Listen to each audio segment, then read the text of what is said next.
Tell me, bud. I didn't do it. Yes, you did, Stephen.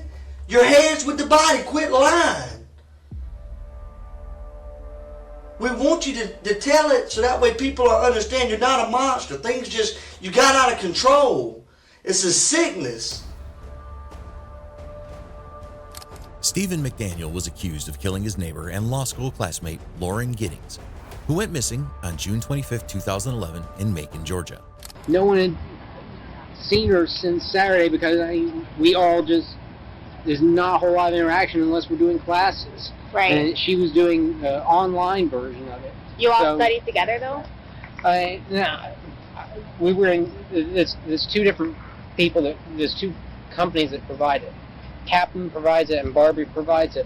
I signed up with Barbary and I've been doing the lectures that they have in the mornings. She was doing the Kaplan online, so I hardly ever saw her. I would see her go out running, but What time would you go out running? I don't even know when. Was it at night or mornings? I saw her midday a couple weeks ago. That was the last time I saw her, was coming back from the bar prep on the main campus because we got moved over there for a week or two. But she normally would run. That was the routine she ran all the time. She had a group that she would go running with. Her dismembered body was later discovered in trash bins near their apartment building. Initially arrested on June 30, 2011, McDaniel faced charges related to breaking and entering with a firearm. However, as the police dived into the case, they noticed McDaniel's odd behavior and inconsistent statements. Family in Georgia? I don't know. As far as I know, all of her family is from in Maryland. Have you met her family before? There was one time that I met them. They came down first year. She had a little dog, a little brown dog, that she would exercise out in front of the law school, and it got hit as she was coming across the road. I heard the car hit it and ran out, and she was there crying, and thankfully there was someone who came along who knew a vet or something, and they helped that, and her family came down I think a couple weeks after that or something. I met them just briefly. Right. Leading them to suspect his involvement in Giddings' death. Consequently, he became the primary focus of their investigation. A few more questions. Okay. You came down earlier tonight, me and you talked, all right. You don't have any weapons on you, do you? No. That's just you are. What's wrong? You know Detective Patterson, right? Yes. Do you remember, put your hands up here, you remember us talking earlier tonight? Right? Yes. You remember me earlier in the day? Yes. When we came down here and talked a little bit and then we left? Yes. Okay. I need to know about this girl right here. You know her? Yes. Who is that? Lauren Giddings. Does she live next door to you? Yes.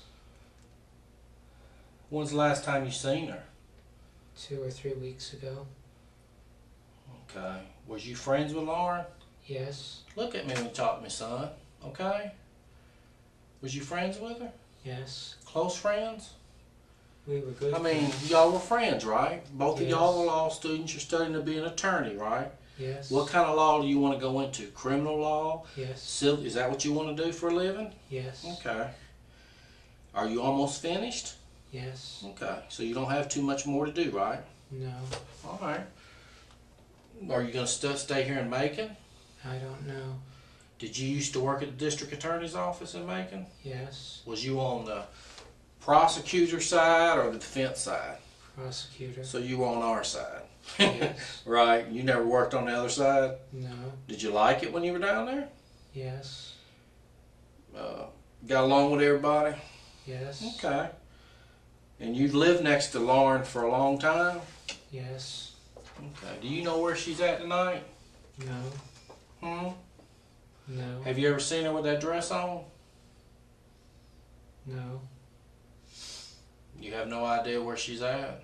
No. During his first conversation with Macon police about Giddings' disappearance, McDaniel's strange actions and evasive responses caught the detective's attention. His unblinking stare and tendency to reply with simple yes or no answers gave the impression of someone trying to maintain control. Despite his limited cooperation, McDaniel's careful and planned responses led some to consider him a shrewd and crafty suspect. However, the detectives found his behavior unsettling, with his intense gaze and ambiguous answers contributing to the overall discomfort of the interrogation. McDaniel spoke in a monotone, emotionless voice, providing brief and direct answers, seemingly careful not to reveal too much.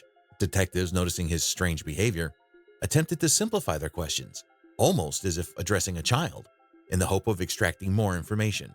In an effort to maintain eye contact, one detective requested McDaniel to keep staring at him throughout the conversation. However, McDaniel's unbroken gaze, coupled with his unusual demeanor and concise responses, created a tense and strange atmosphere. Detectives felt uncertain and uneasy about McDaniel's connection to the case, as his mysterious behavior complicated the investigation further. That's just a, I mean, that's not, is it an expensive sword or is it just a knockoff? It's just one of the knockoff swords? Yes. And what about the knife?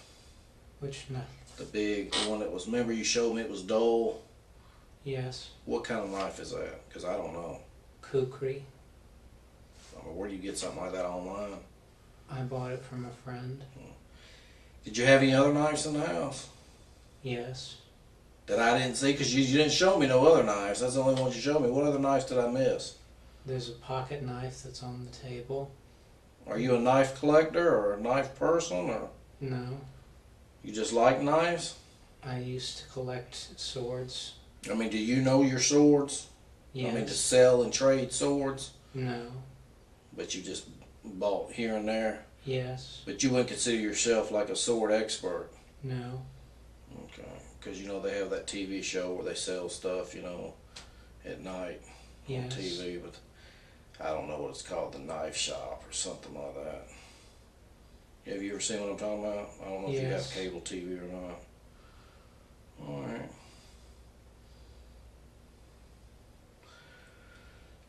You know, tonight we're still looking for Lauren. You know any of these other girls in this picture?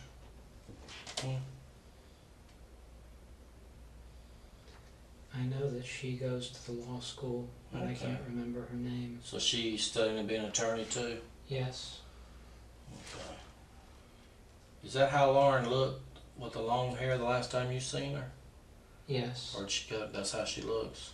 Yes. McDaniel's robotic voice, lacking any emotional inflection, added to the unsettling ambiance of the room. His continuous, unblinking stare contributed to the discomfort, leaving detectives surprised and suspicious. Despite their attempts to evoke emotion or extract more details, McDaniel remained calm and distant, intensifying the detectives' curiosity and suspicion. Because you didn't have no problem talking to the media. No problem.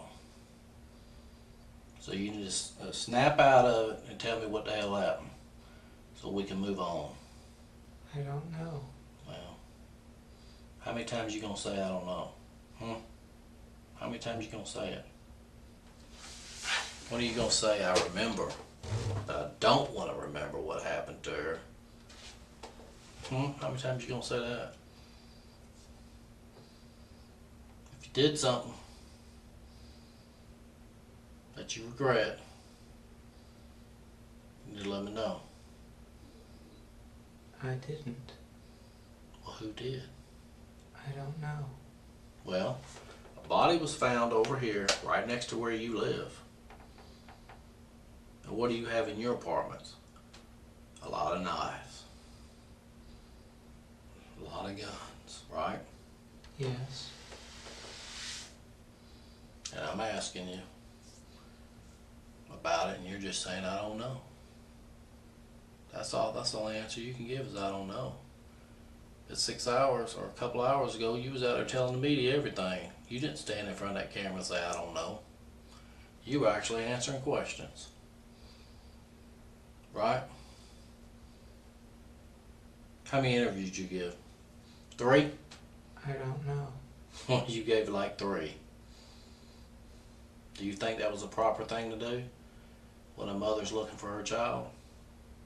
They asked me what happened. And what did you tell them? What did you tell them? That Lauren was missing. Okay. What else did you tell them? That we had gone looking for her. Okay. And what? and that we hadn't found her. What else did they ask you? I don't remember. Why don't you remember? I don't. You're telling me that you went through law school.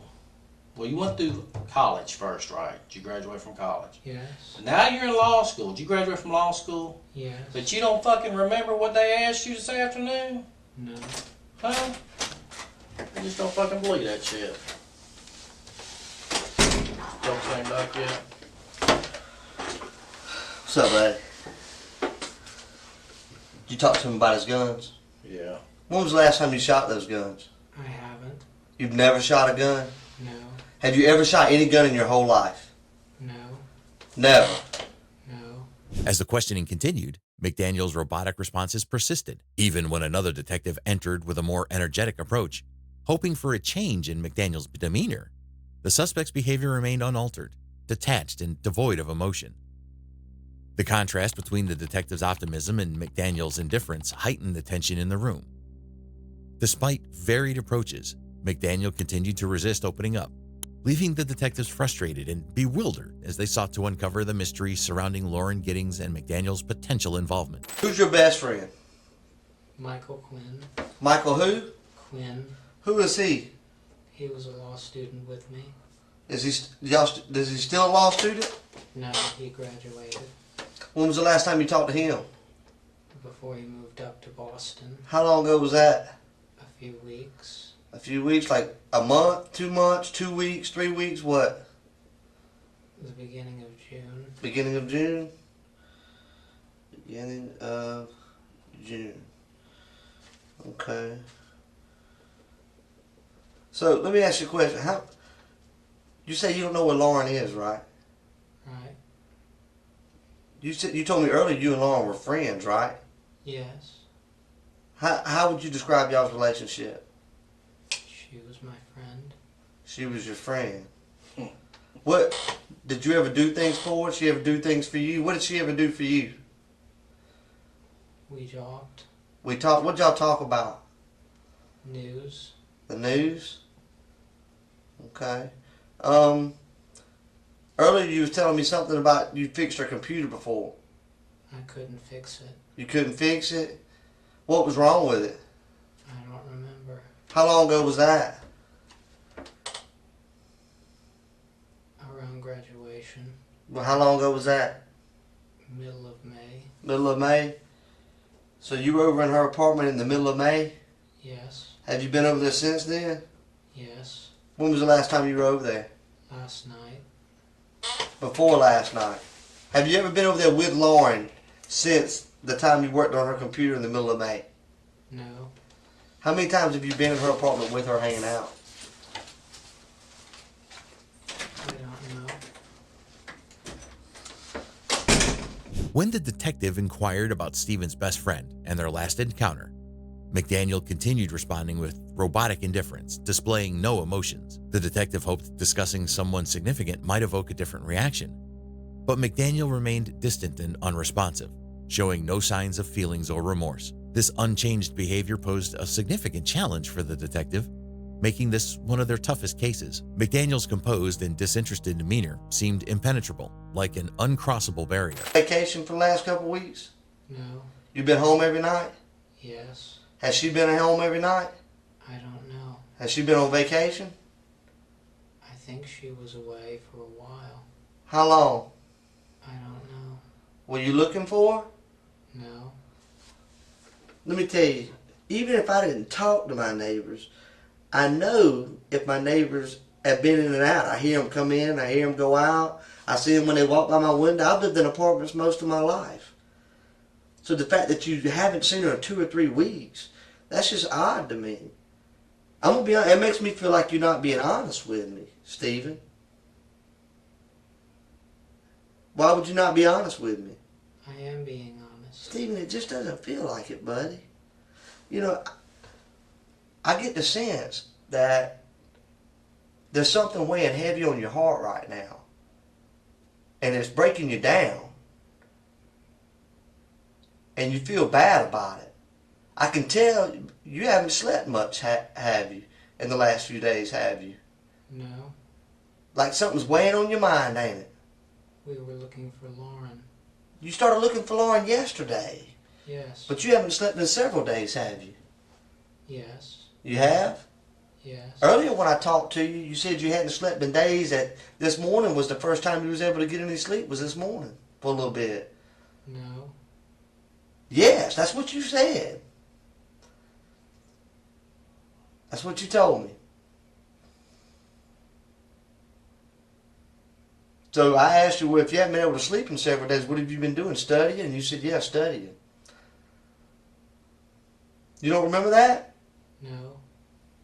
What I want you to do, and I'm going to ask you this question. I want you to describe to me how you feel right now. You don't know how to answer that with a yes or no, do you? I don't know what's going on. Lauren's missing. This pretty little girl right here, your neighbor, she's missing. I know. You went looking for her last night. Yes. Did you hurt Lauren? No. Stephen, did you hurt Lauren? No. I know this is hard for you to tell it, but it's weighing on you right now, ain't it, Stephen? I didn't do it. But I know you can probably help me with who did. Can't you, buddy? I don't know. Stephen, you know, and me and you both know it's no different than when you was a little kid, right? And you reached in that cookie jar and you got caught after your mama told you not to get that cookie. And when she was, did you get a cookie? No. And whenever you tell a lie, you feel bad about it right then. One, with every lie, there's a chance you're going to get caught. And that weighs on you. Because you know you did something bad. Am I right? I didn't do it. You didn't take the cookie? No. What'd you do, buddy? I didn't do anything. What'd you do to Lauren? I didn't do anything. You saw Lauren last night, though? Yesterday? No. What time was it that she went out to do her laundry? I don't know. Where were you at yesterday? At home. What'd you do at home? Tell me everything you did yesterday. From the time you woke up to the time you went to sleep. I checked the news. At what time? I don't remember. Was it yesterday morning? I don't remember. What'd you do when you woke up? I think I checked the news. Alright, you checked the news, okay. What'd you do after that? I watched some videos online. Did you clean up? No. You didn't? No. You smell like you've been cleaning up, like you've been using cleaner to clean up. I know what that smells like. My wife smells like that all the time when she cleans the house. You've been using some kind of cleaner to clean up your apartment, hadn't you? No. Stephen, you telling me you live it like a man? How does your apartment get cleaned? I clean it. Okay. When was the last time you cleaned it, Stephen? I don't remember. Was it this week? No. You mean you go a whole week without cleaning? Yes. Why? That's horrible, Stephen. Was it possibly over the weekend, last weekend? No. It wasn't? If you can't remember, then how is it that you can tell me that you didn't clean up your apartment last weekend? A minute ago you couldn't remember. I don't remember cleaning last weekend. So it isn't that you didn't, it's that you just don't remember. Right?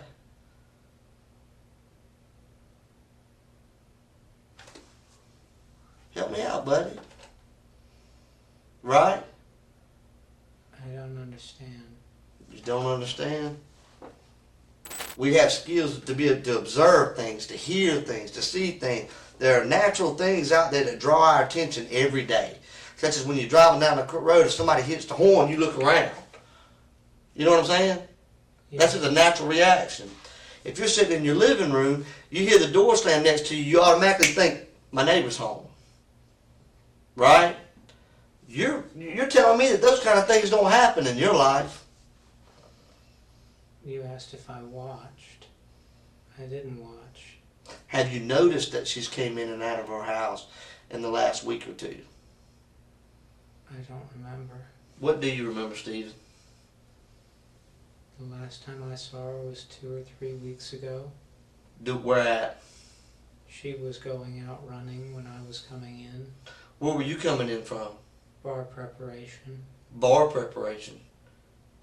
What's a bar preparation? Oh, you're preparing for the bar exam. Yes. Oh, okay. Well, how y'all doing? We're just talking. He doesn't seem to remember a whole lot. Despite repeated attempts to get a different response, McDaniel's behavior persisted. The detective, growing frustrated, sought an explanation for McDaniel's emotional detachment. They considered the possibility that a lack of rest or sleep might be contributing to his uninterested and unresponsive demeanor. The detective made strenuous efforts to extract information from Stephen, but he remained consistently calm and unreactive. McDaniel revealed no emotions and maintained his unyielding stance, withholding critical answers. Everything's yes or no, or I don't remember. A lot of things aren't making any sense. I gotta be honest with you, Stephen. Me personally, I don't feel like you're being honest. Okay? Well, Stephen, you said you're going to help me out, right? With this investigation, because we needed your help. We're asking you for help. Right? That's what we... Remember I told you that? Yes. And you told me you're going to help me. Yes. Right? You're going to help me find Lauren, right? Yes. And ask for your opinion, your observation of what happened to her. Yes. Right? And what did you tell me? I thought someone snatched her. Right. Where do you think someone might have snatched her from? When she was... If you're the detective, you're the police detective, it's your investigation, where would you start your investigation? I don't know. Come on now. You watch TV, right? Yes. Okay. You made it through college, right? Yes. You made it just about through law school, right? Yes. So you should know, where would you start your investigation? Where she was last seen. Okay. So in this case, where was she last seen? At Garen's house. Garen. That's the guy that lives up on the street, right? Friend of hers? Yes. Okay.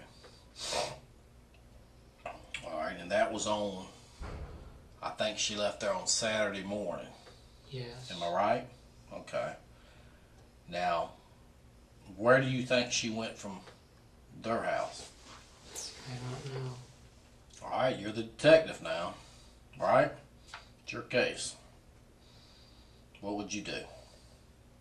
Check at her home. Okay. We did that. That's what we did today, right?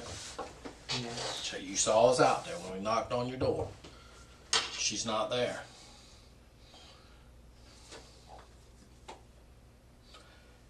I need your help in finding her. What do we need to do? What do we need to do that we haven't done? I don't know. You don't know? So if you had this case, you wouldn't be able to solve it, is that what you're saying? Because you're not smart enough to solve it? I don't know. Or you think you're smart enough to be a detective? I don't know. No? You gotta be killing me, Stephen. In a different approach, the detectives asked McDaniel how he would investigate the case if he were the detective, hoping to discern his cleverness and potential attempts to deceive. However, even with this change in strategy, McDaniel remained composed and thoughtful. His answers indicated a keen intelligence and careful handling of the questioning. The detectives realized that McDaniel was adept at staying ahead of them, leaving them unable to understand his true thoughts or extract vital information. So you're telling me they're lying? You're willing to tell me that you're a virgin and that you told me you jack off to porn on the internet, but you don't want to admit to having another car? That makes me think you got something to hide, Stephen. That concerns me. You tell me things that most people wouldn't tell somebody else, but yet you lie about something simple. Why are you about trying to having hide another that car. you have another car? What's the big deal? I don't have. I got 3 cars. You do. You do. No, I don't. It's not at your Well, what house. happened to it? I've never had another car. That's the only car you ever had in Macon. Yes. Okay, let me go talk to him again, because that's not what he's saying.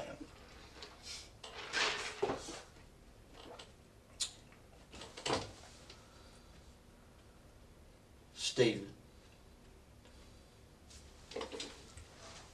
what happened to Lauren? I don't Yeah. know. You like her, don't you? She's my friend. Did you ever think about having sex with her? No. You never tried to talk to her on a dating level? No. Let me go talk. They got his grandfather. Let me go talk and make sure that he owns another car, because he's telling us he doesn't.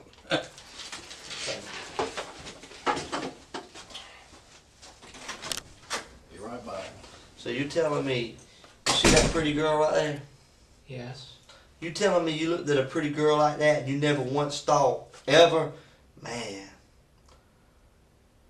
she looks good.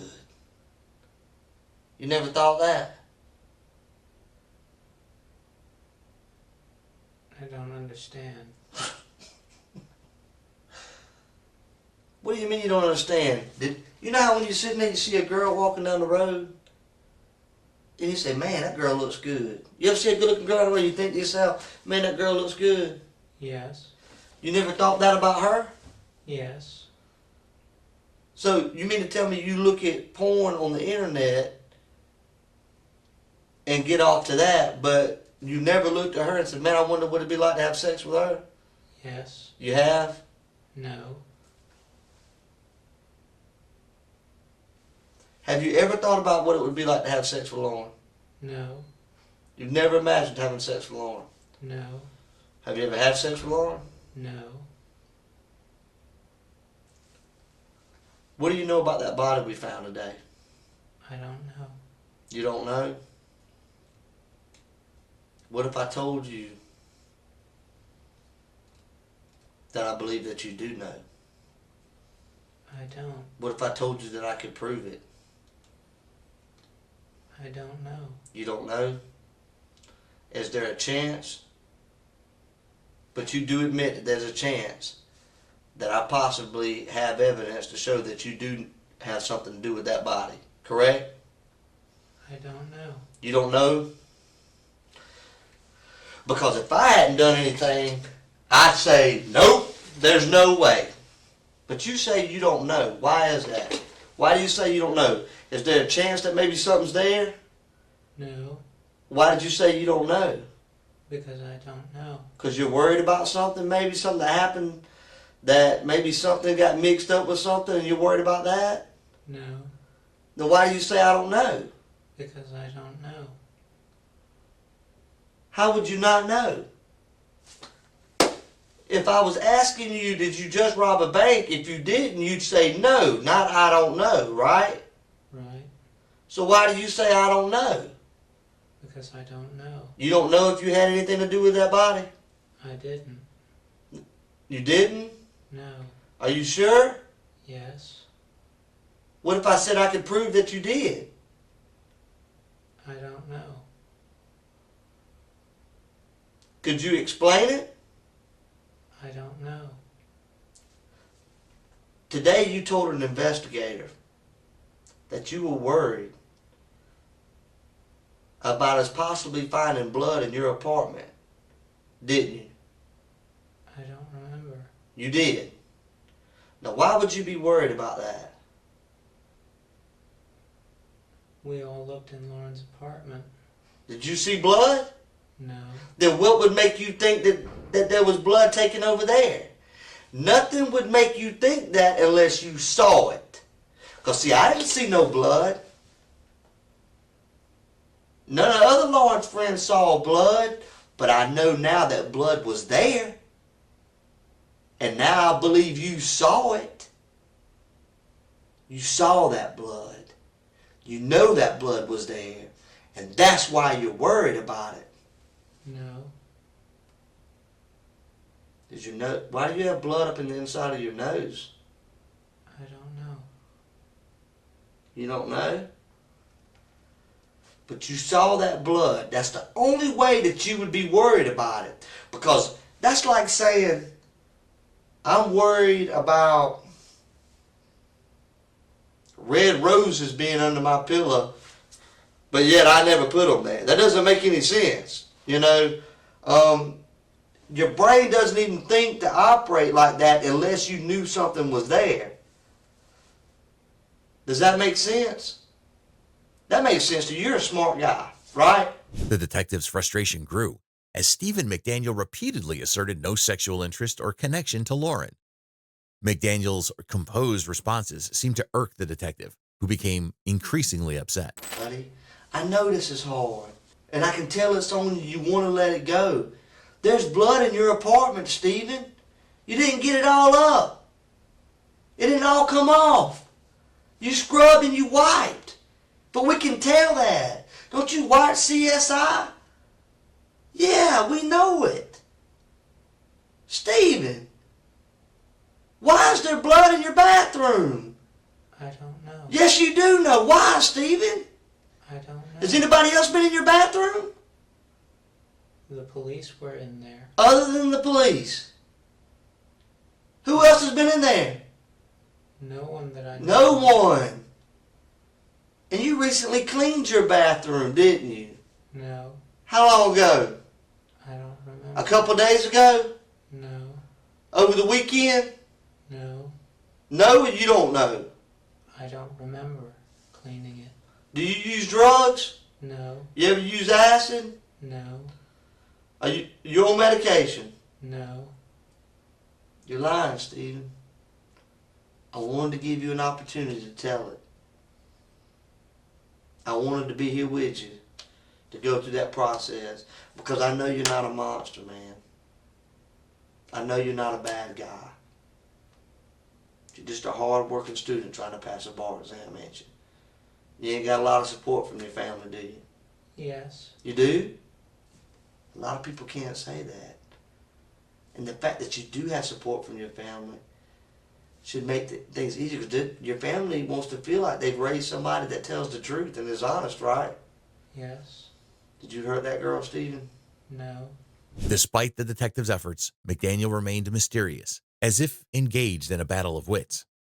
The detective, on the verge of losing patience, couldn't extract crucial information from McDaniel, leading to mounting frustration. Finally, unable to contain his anger, the detective abruptly left the room, visibly strained and irritated. Have you ever purchased any ammo here in Macon? Yes, From where? A to Z guns. On and Vineable, was that on Vineable Avenue? Yes, When's the last time you was at AZ Guns? years ago.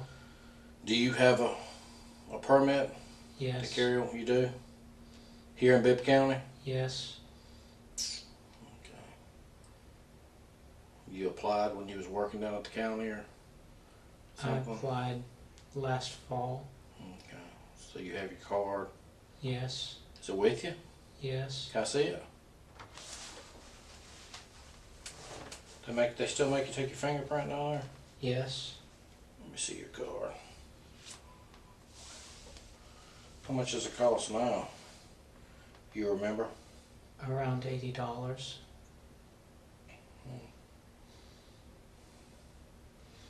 So it expires in 2016. Yes, Do you have any pictures of the kids? no, Hmm? no, They didn't give you no pictures when they were in school? Got a picture of your parents? no, You got no pictures? no. At all? Not even in at your my apartment? wallet. You have some at your apartment? Some. Okay. What do the kids call you? Stephen. Okay. So you're just their brother or uncle or Brother. brother Stephen? None of them ever come visit you here in Macon? No. A fresh perspective entered the scene as another detective took over the questioning. It was evident that McDaniel's cunning responses had left the initial detective angry and desperate. The new detective approached the situation with a calm and calculated demeanor, determined to engage McDaniel in a more composed manner. The focus shifted to discussing bullets, with the new detective asking careful and thoughtful questions. In contrast to the previous detective, this newcomer maintained composure, thinking clearly despite the tense atmosphere. The questions centered on understanding the significance of the bullets and their potential connection to Lauren Giddings' disappearance. However, McDaniel remained emotionally unaffected, offering no insights. Undeterred, the new detective persisted, continuing to probe for any mistakes or hints that could uncover the case. What card do you use the most? Visa, Is it a bank name or just a Visa? First Financial Bank. Is that here in Macon? No, First Financial. You got a bank account with them? no, Well, whose account? They just sent you a Visa? You don't have no bank account? I have bank. Where are you putting your money? In your Wachovia. house?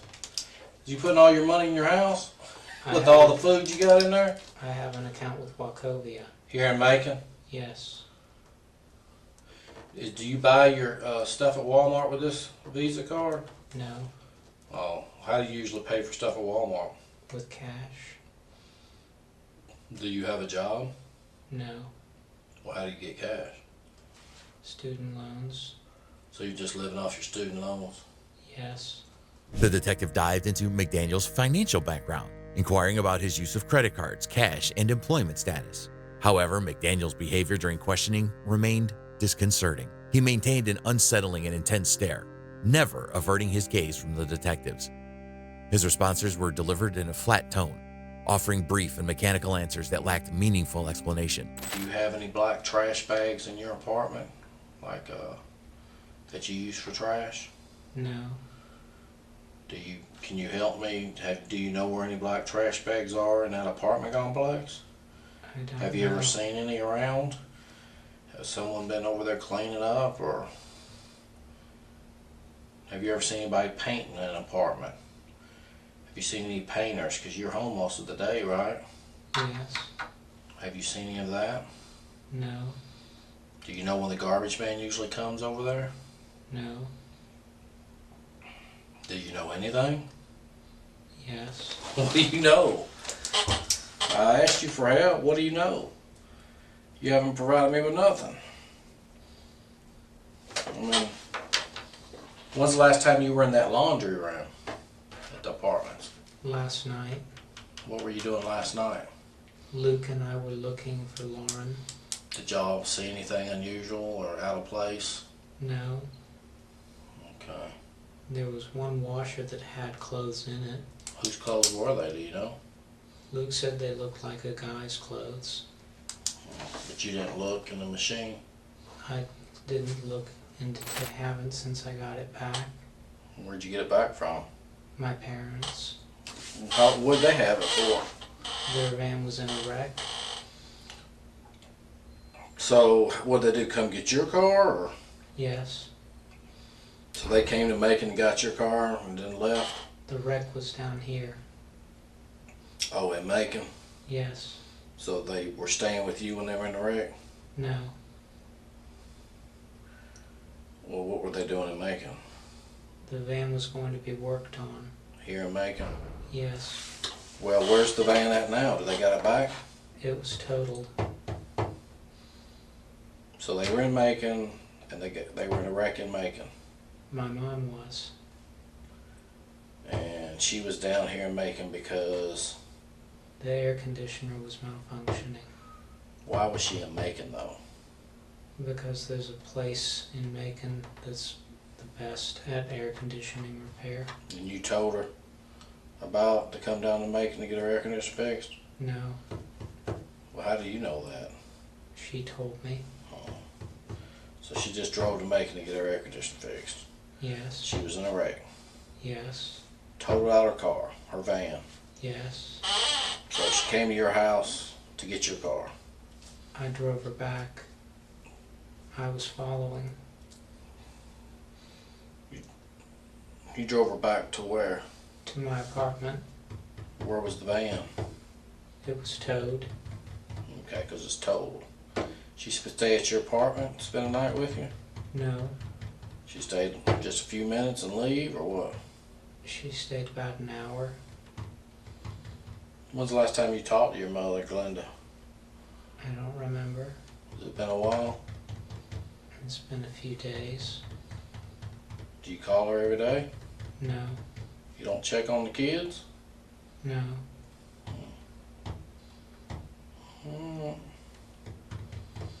Show me that scratch again that you showed me earlier. That was it a...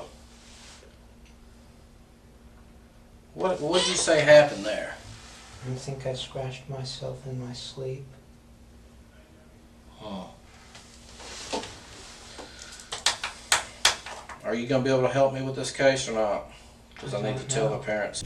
The detectives aim to gather clues about Lauren Giddings' disappearance from information about McDaniel's vehicle, but his responses provided little insight. Come on now. You can give me some advice, right? You can't give me some advice? On what I should do next?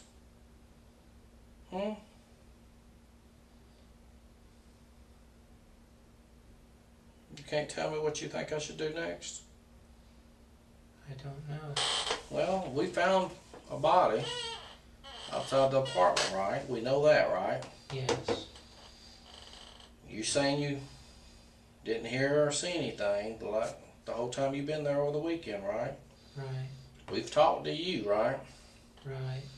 We've talked to most of all her friends. Is there anybody else we need to talk to that you might know that we didn't?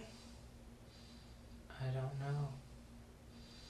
Let's talk about the apartment complex. Anybody in that complex? Anybody else we need to talk to? I don't know who you have talked to.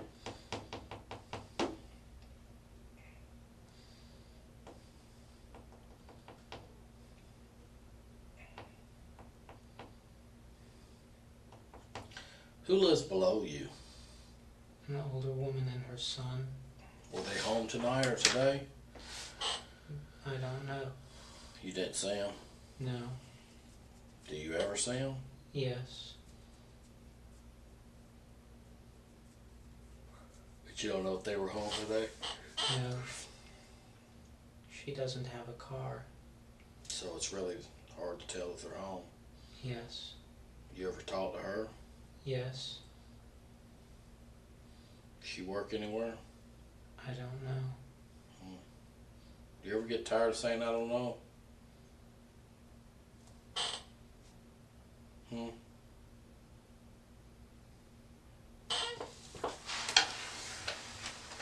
What else you got in your wallet there, brother? My bear card What's that used for? to get into the building. What else you got? My bank card. My Kroger card. Is that the card you use at Kroger? Yes.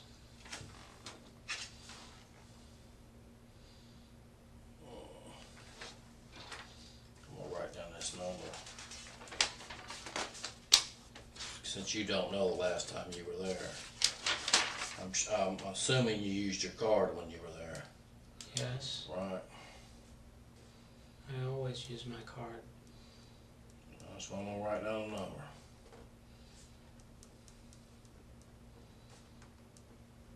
You can remember that you always use your card, but you can't remember the last time you were there. I always use my card. Well, what if you didn't use it? What else you got in there? My Borders card.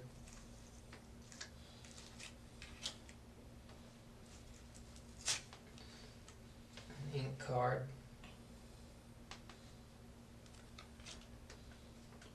My ID.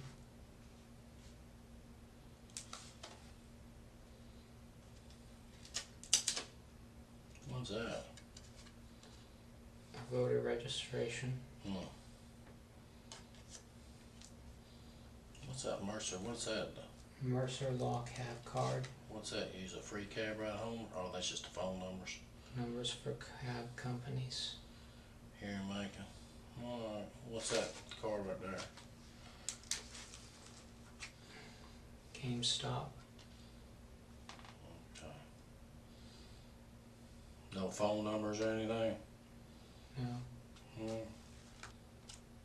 Okay. Put your money back up in there. There's $100 bill up under there. What are you rolling with all that money in your pocket for? My granddaddy gave it to me.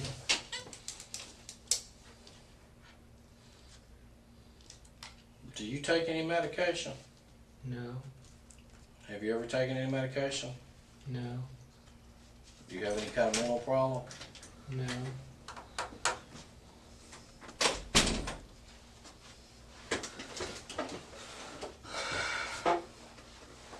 You know what's crazy? I was talking to people that he works with and everything. They talk about how he's always expresses himself. But he don't know. He's very talkative. Stephen, they say you're so talkative, buddy, that you're always so friendly. You stop in and say hello, and you talk. Why is it that you're acting so short with us tonight? If you have all this character and personality about you, why is it that everything that we get from you is yes, no, or I don't know? I don't know. Well, you sure were talking to the media tonight, weren't you? They asked what happened. Yeah, that's what we're asking you. What happened? What'd you tell them? I told them You what didn't- I knew. That you didn't know. Do you drink at all? Do you drink beer? No. Well, at least I gotta know stuff I don't know. As the conversation with McDaniel progressed, the detectives grew weary due to his unyielding demeanor. Despite their continued efforts to extract information, McDaniel remained uncooperative and non-responsive. The initial hope of getting him to open up began to fade, replaced by a growing sense of annoyance and disappointment among the detectives. When was the last time you did laundry? A few weeks ago. You ain't washed clothes in a few weeks? Yeah. Why? I have a lot of clothes. No, you don't. That's another lie. That's right. That's 3 lies, Stephen. You don't have a lot of clothes. Yes, I do. Nope. You got enough underwear to last you 3 weeks? Yes. Do you wear the same pair of underwear more than one day? Yes. Why? Because it's still clean enough to wear. Stephen, I appreciate you coming down here today and talking to us, okay? I appreciate you cooperating with us and helping us along. But you've lied to me about at least 3 things in this interview. And people don't lie unless they got something to hide. Why would you lie to me, Stephen? I didn't lie. Sure you did. You said you don't even notice when she comes in and out of her apartment. That's a lie, Stephen. I said I didn't remember the last time. Have you ever watched her go in her apartment? No. You've never... How long y'all been neighbors? 3 years. 3 years, and you've never watched her walk through her front door? Yes. 5 seconds, I said, you ever watched her walk into her apartment? You said no. So I'm going to ask you again, have you ever watched her walk into her apartment? Yes. When was the last time? A long time ago. How long? Before graduation. It's been that long. And you graduated when? In May.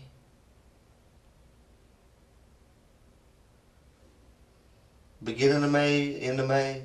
The middle. And you hadn't seen her walk in her apartment since?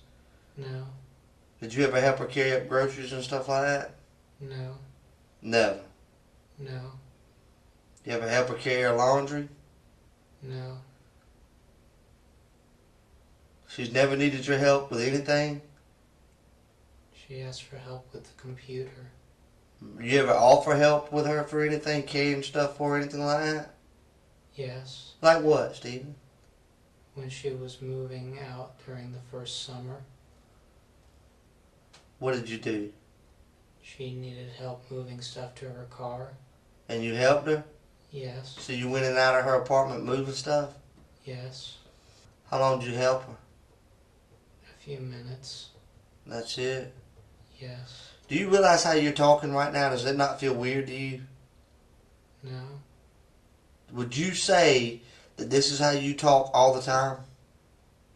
I don't understand. You're just not expressing yourself at all.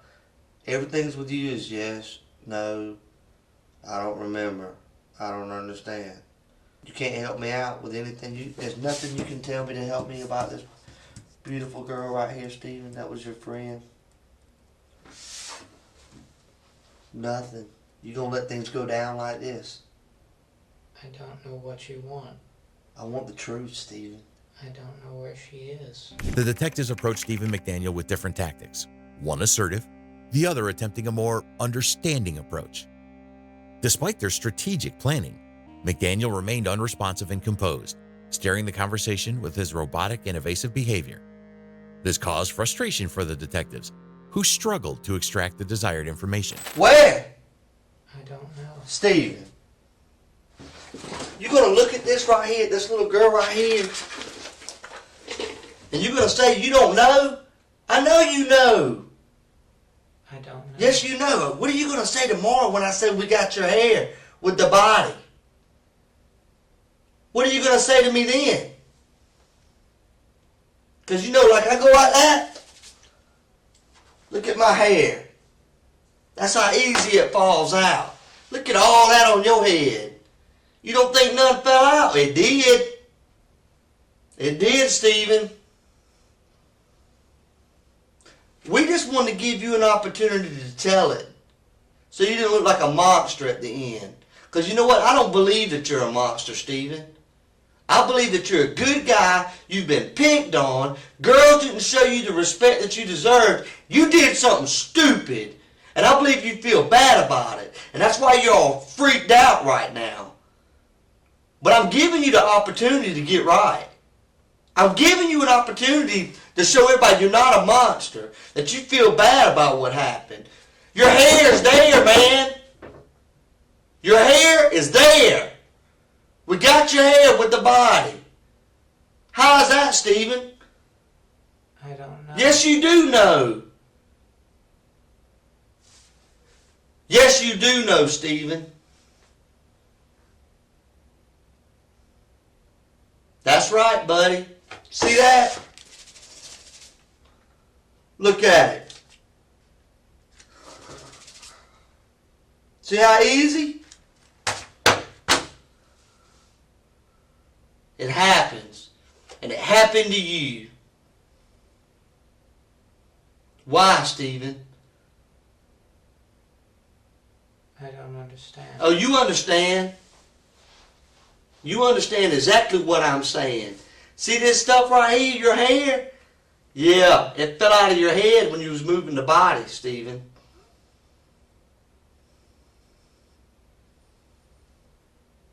That's right.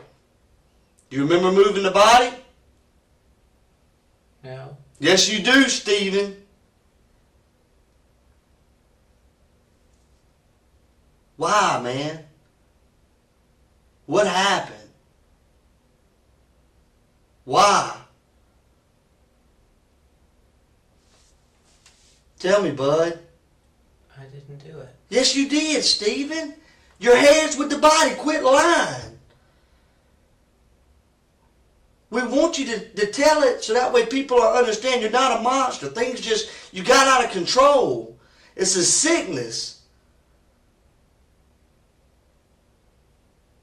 Why'd you do it, Stephen? I didn't do it. Stephen, why are you going to keep telling that? You hurt that girl. No, I didn't. Yes, you did, Stephen. You hurt her, man. She was screaming. Screaming, Stephen. Why? And I know you feel bad about it. I can see it in your face. What came over you, man? What happened, Stephen? I don't know. I know you don't know. You couldn't control it, could you? I didn't do it. Stephen! How long are we going to continue to do this? You did. Why is what I want to know. I didn't do it. Stephen, you hurt that girl, man. And you got on the news today. That's right. You know what? You weren't talking like this on the news, buddy. Yeah. You hurt this girl. No, I didn't. Yes, you did. You hurt that girl.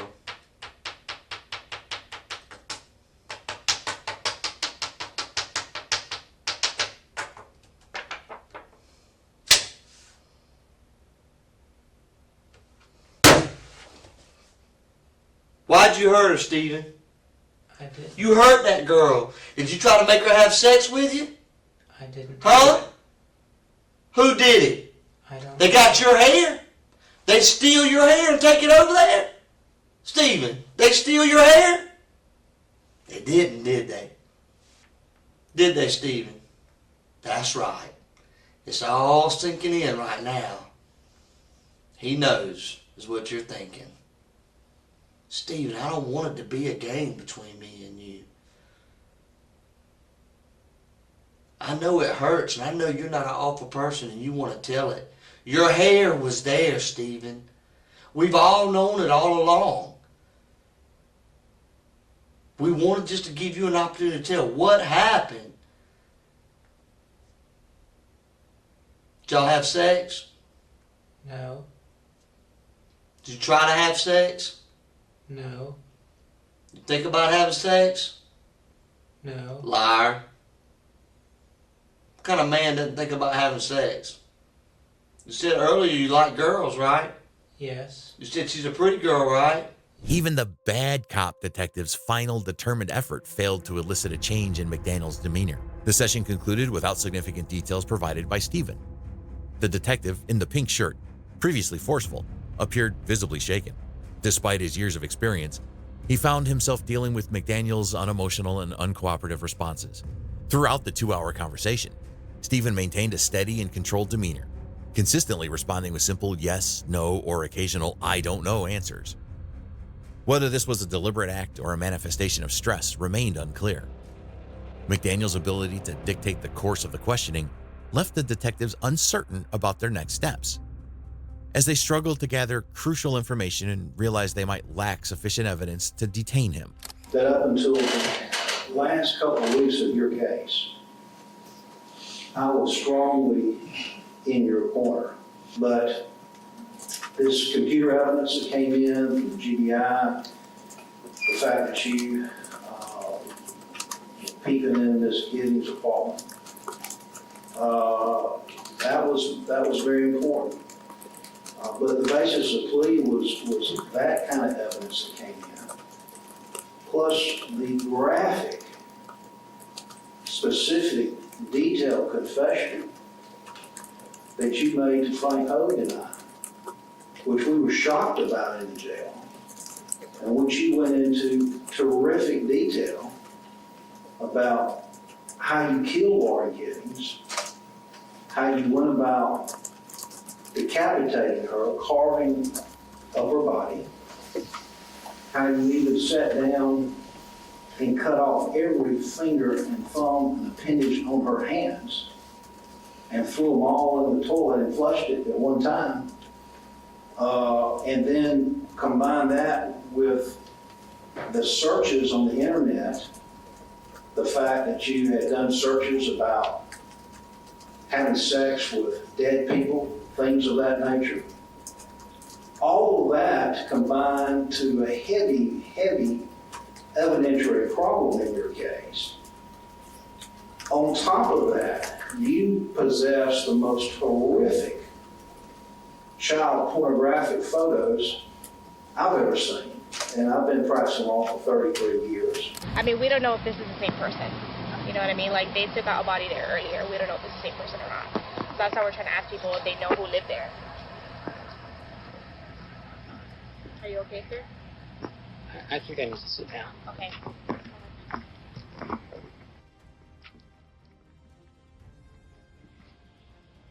In March 2014, Stephen McDaniel confessed to the murder of Lauren Giddings, receiving a life sentence in prison without the possibility of parole. The case garnered significant media attention due to its unsettling nature.